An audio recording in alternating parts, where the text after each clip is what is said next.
Assalamualaikum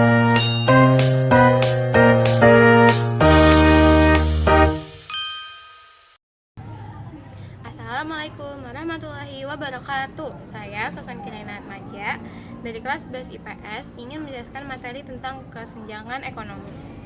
Apa itu kesenjangan ekonomi? Kesenjangan ekonomi adalah kondisi ketika pendapatan, kekayaan, atau kesempatan ekonomi tidak terbagi secara merata di antara masyarakat, yang artinya ada kelompok yang hidup serba berkecukupan, bahkan melimpah, sementara kelompok lainnya kesulitan memenuhi kebutuhan dasar seperti makan, pendidikan, dan tempat tinggal.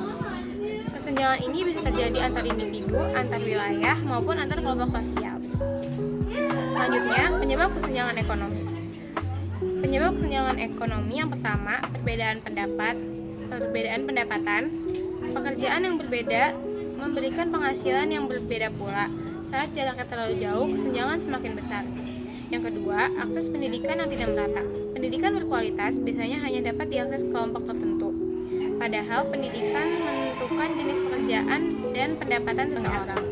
Yang ketiga, ketimpangan kesempatan kerja. Tidak semua orang memiliki kesempatan kerja yang sama. Ada daerah yang banyak industri, ada yang sangat minim lapangan pekerjaan. Yang keempat, perkembangan wilayah yang tidak seimbang. Kota besar berkembang pesat, sementara daerah terpencil tertinggal dari segi infrastruktur, teknologi, dan ekonomi. Yang terakhir, kebijakan ekonomi yang kurang tepat. Jika kebijakan hanya menguntungkan kelompok tertentu, maka yang kaya semakin kaya, yang miskin semakin sulit berkembang. Selanjutnya, ada dampak kesenjangan ekonomi. Yang pertama, kemiskinan. Kelompok masyarakat yang tertinggal akan sulit memenuhi kebutuhan dasar. Yang kedua, pengangguran dan kriminalitas. Keterbatasan kesempatan ekonomi bisa mendorong meningkatnya pengangguran dan risiko kriminalitas.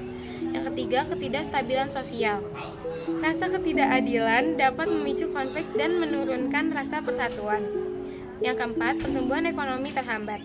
Jika banyak masyarakat tidak produktif karena keterbatasan, maka ekonomi nasional juga sulit berkembang. Selanjutnya ada contoh kesenjangan ekonomi di kehidupan sehari-hari.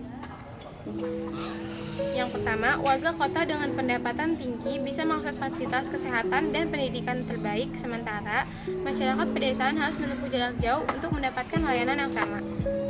Selanjutnya adanya perumahan mewah di satu sisi, tetapi di sisi lain terdapat permukiman padat yang kurang layak.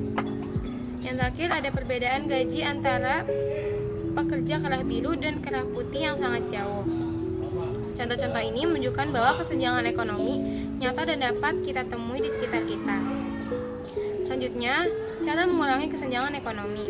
Yang pertama, pemerataan pendidikan. Memberikan akses sekolah berkualitas, beasiswa, dan pelatihan keterampilan. Yang kedua, penciptaan lapangan kerja.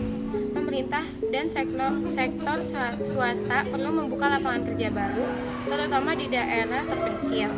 Yang ketiga, kebijakan ekonomi yang adil.